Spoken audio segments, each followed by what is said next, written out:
Magandang umaga po, magandang tanghali, magandang gabi, especially those on the other side of the world. There is no time and space between us. There is only this present moment and we are one. Ngayon ay nasa diary entry number 906 po tayo. In difficult moments, I will fix my gaze upon the silent heart of Jesus, stretched upon the cross, and from the exploding flames of His merciful heart will flow down upon me power and strength to keep me fighting. Sa mga mahihirap na sandali, ipapako ko ang aking tingin sa tahimik na puso ni Jesus. Nakadipa sa krus at mula sa sumasabog na apoy ng kanyang maawaing puso, dadaloy patungo sa akin ang kapangyarihan at lakas upang patuloy na lumaban. Wala naman tao na hindi dadaan sa difficult moment. No one. Lahat bahagi ng ating pagiging tao, bahagi ng ating pagbisita, pagbabakasyon dito sa mundo. Dadanas tayo ng pleasures at the same time, makakaranas din tayo ng difficulties. So, pareho natin yung mararanasan. Magiging balance ba na may hirap, may ginhawa, or mas magiging madali ba o mas mahirap? Ang tingin ko, sa mas marami o mas mahabang panahon, mas marami yung blessings natin, mas marami yung times na malusog tayo. For instance, no? Imagine niyo, sa isang buong taon, ilang beses kang magkakasakit. Diba? Hindi naman araw-araw tayong may sakit. So, mas mahaba yung panahon na mabuti ang ating pakiramdam. May mga bata pa lang, pagkapanganak lang, dumadanas na ng kahirapan. Pero hindi natin masasabi na talagang naging mahirap ang buhay nila sa lupa. Palagay ko, yung paghihirap din naman natin ay nasa ating it's all in the mind, sabi nga, no? Kasi, halimbawa, may sakit ka. Kasi we started with disease, no? Halimbawa, may sakit ka. Pero, kapag masaya yung disposition mo sa buhay, even if you are in pain, you would always experience joy. Kasi, nare-realize mo na yung mga bagay kung bakit nagaganap yon. So, sa bahagi ni Faustina, bagamat talagang halos constantly in pain siya, no? Tapos, pinanganak siyang mahirap, nagtrabaho siya bilang domestic helper, na parang titingnan mo, ang haba naman ng difficult times of her life. Pero actually, nung bata naman siya, kahit naman sila mahirap, masaya naman siya. If you would look at her picture nung bata pa siya, masayahin siya. At saka dun sa sa description ng mga tao na nakilala siya, masayahin siya kahit nung panahon na nagtatrabaho siya, nangangatulong siya. Masaya siya, yung mga inaalagaan niyang bata, kahit na ang trabaho niya all around, sunod-sunod, no? Kasi gano'n, no? Naglilinis ang bahay, nag-aalaga ng bata, all around Pero, lahat ng pinagtrabahuan niya, sabi nila, masayahin siya, no? Yung mga bata, kinakantahan niya, pinapatulog niya ng maayos, talagang malapit sa kanya, no? Kanyang mga, naging mga amo, pati yung mga inalagaan niyang bata. So, difficulty is just in the mind, no? Kahit na hirap ka, pero masaya yung disposition mo.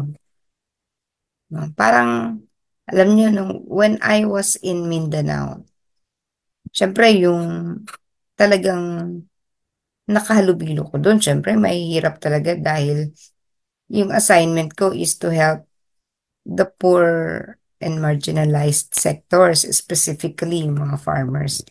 Pero alam niyo yung napansin ko sa kanila, ang sasaya nila, no, kapag ano sila yung mabiro, na parang paano nila napapanatili yung kasayahan, pagiging masayahin sa kabila ng paghihirap nila, no? Yung alam mo naman sila, oh, kinakain ganito lang. Real ano to, no? Real life. Nakita ko yung papaano sila mabuhay. Pero ang sasaya nila. Kasi ibang klase pag mga nagbibiroan. Wala, pag magkakasama kayo, nasa training halimbawa, or simply in the office, nasa ano, no, kita mo yung pagiging masaya sa kanilang ano, no, sa kanilang buhay. And then of course, we will talk about their poverty, papaano nila susolusyonan yung kahirapan. But in the midst of discussion, laging ano, no, laging masaya. Yung hindi yung nakatungo kayo at talagang pasan-pasan niyo yung daigdig. So again, it is a matter of uh, how you look on your life. Pero sabi nga ni Faustina, in difficult moments, kasi talagang meron talagang mga panahon at oras na parang lahat tayo makakaramdam niya na ang lungkot-lungkot natin. Yung pasan-pasan natin ang daigdig, hindi natin yun maiwasan. And for others, hindi yan kinakaya.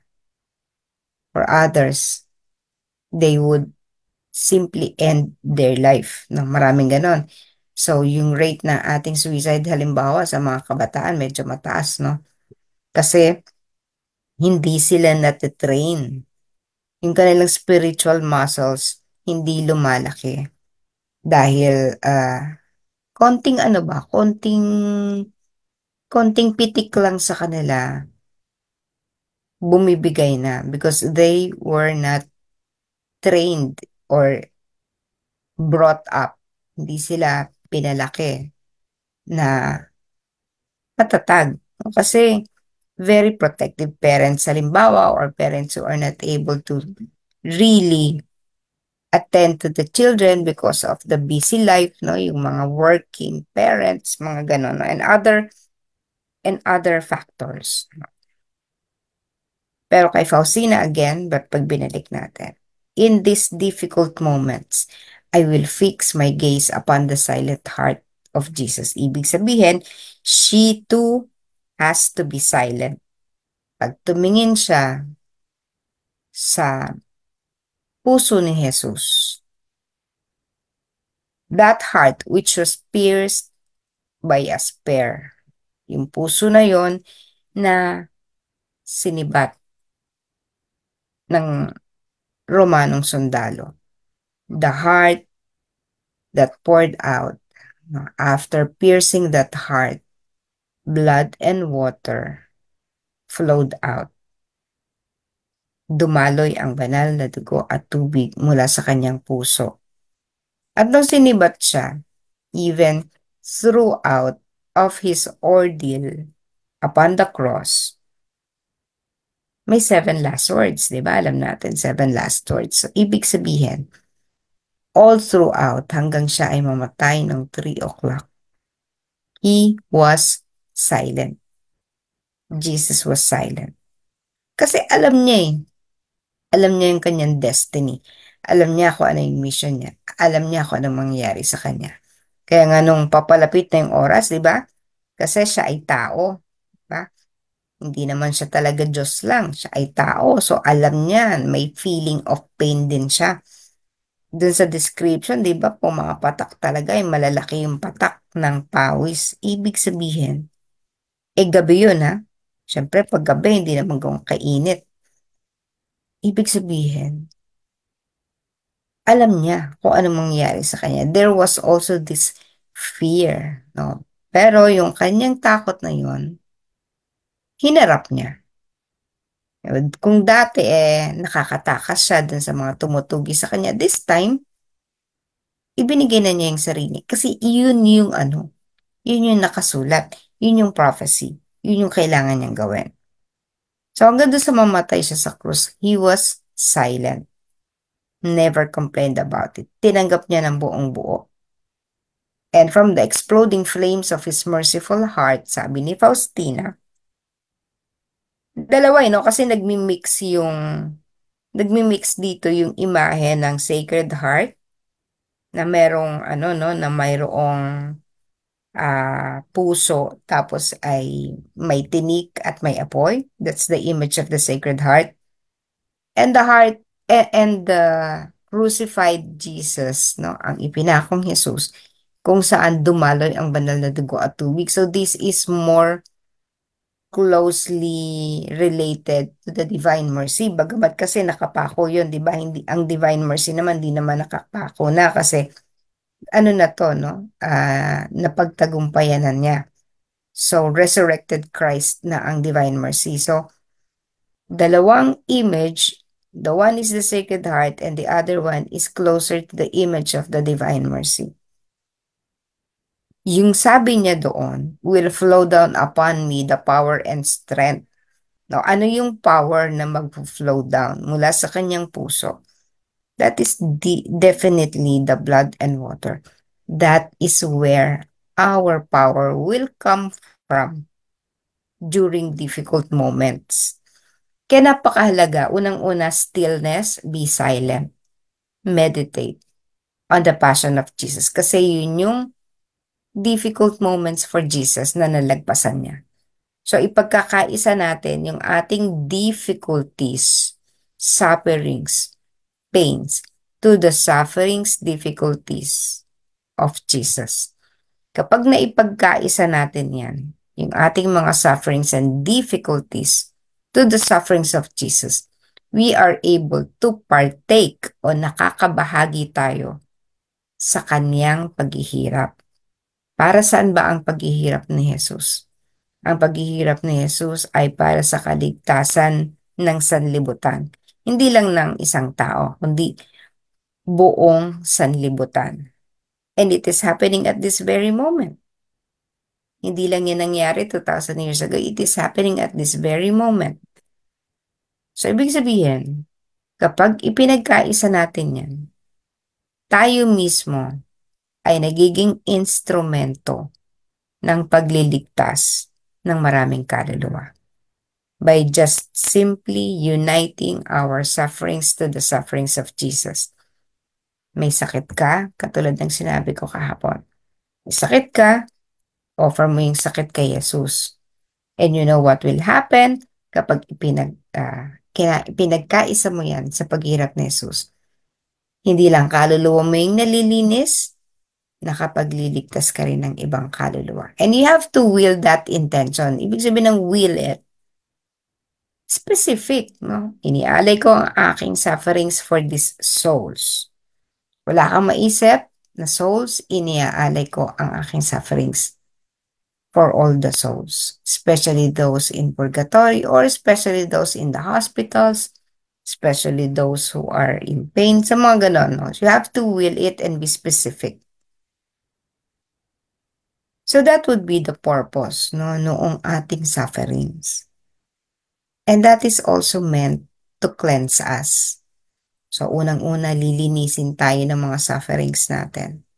Kasi yung mga nangyayari yan sa buhay natin are meant to pay for our sins. Pagbabayad yan dun sa mga utang natin. Wala naman akong kasalanan ng ganito, ba't ako nagkakasakit?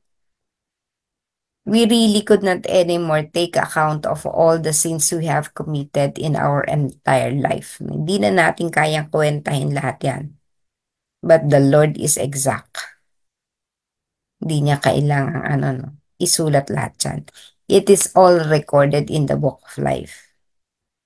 Ano yan? Automatic nasusulat doon. And automatic, the book of life, upon registering all our sins, nakikita din yan yung magkano yung utang mo. Siyempre, dahil alam niya yung magkano yung utang natin, alam din yan kung magkano ibabayad na.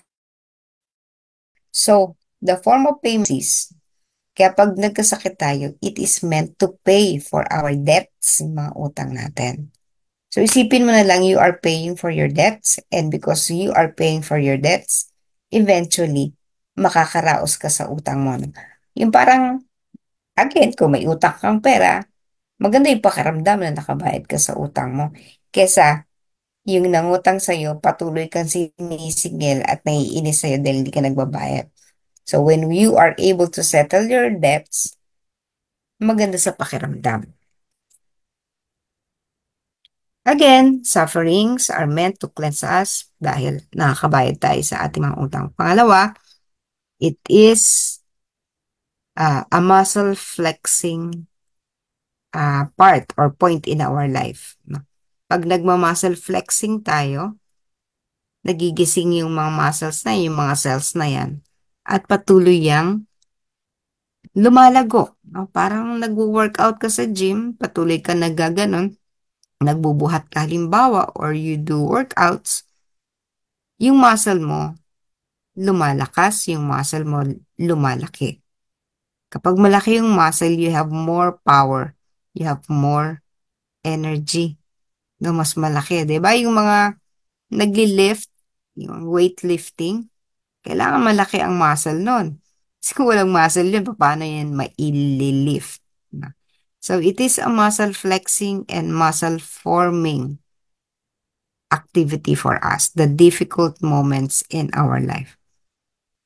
And again, to overcome the difficult moments, fix our gaze upon the heart of Jesus. So in our case, we are Divine Mercy devotees. Let's focus our gaze to the Divine Mercy. And you would feel, no, mararamdaman mo yung pagdaloy ng banal na dugo at tubig ng ating Panginoong Yesus. The image is not painted na parang ganun lang. Naisip lang ni Jesus, okay, ipinta mo ako, magkaroon ng pula at puting liwanag from my heart. Hindi yun parang naisip lang ni Jesus. So from that simple image of the Divine Mercy, simpleng image lang, no? Kaya kahapon, sabi ko, yan, kumuha kayo, no? 5 pesos lang yung isang image na yan. It's almost 7 by 9 siguro, no? Yung size, inches, no? 5 pesos lang yan. But if you are able to give that to a certain person, it will work on its own. Magagawin niya yung trabaho niya. The image will work for you and for that person. You gaze at the picture, you gaze at the image, and you will find peace, healing, happiness. So all the positive things that you could ever experience despite all your sufferings. So sa kabila ng paghihirap mo, tumingin ka lang sa Kanya. Magkakaroon ka na ng kapayapaan at kagalingan. That is how powerful the image is. That is why it is one of the elements of the devotion. Isa yan sa element. And the promise of Jesus, if we venerate the image, ang pangako niya, grace will flow. Kasi nandyan yung salitang Jesus, I trust in you. Grace will flow upon the soul who would venerate this image, especially at the hour of death. Pero huwag kahit hindi sa araw ng kamatayan. At the present moment, whatever is happening to you, Jesus will be true to His promise. Now, the bigger the vessel of trust, again, the bigger the grace.